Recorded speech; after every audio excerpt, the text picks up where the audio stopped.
Okie dokie, roll 'em!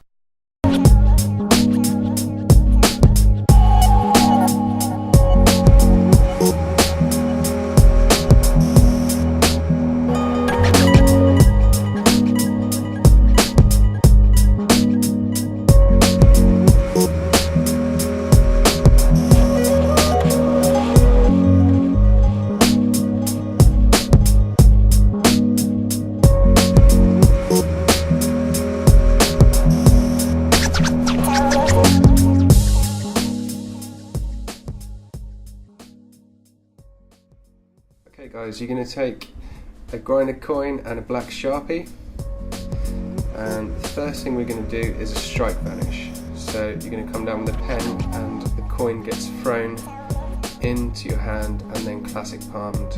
You're going to switch hands, uncap the pen, and then you're going to mimic dropping the coin out of the lid, but you're just releasing that from palm.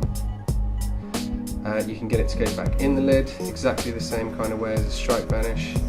Goes into classic palm, recap the pen, and you can move on with your routine. Okay, we're going to run through a bit slower. So first off, strike vanish. As you come down with the pen, the coin is going to be thrown from your left hand into your right hand, re-gripped in classic palm. As you come over, uncap the pen, and then you're just simply going to drop the coin out of your hand. Looks like it comes out the pen lid. You can get it to go back on. Exactly the same as a strike vanish. The coin is going to get thrown into your right hand from your left hand. Up speed as you recap the pen, and you can move on with your routine.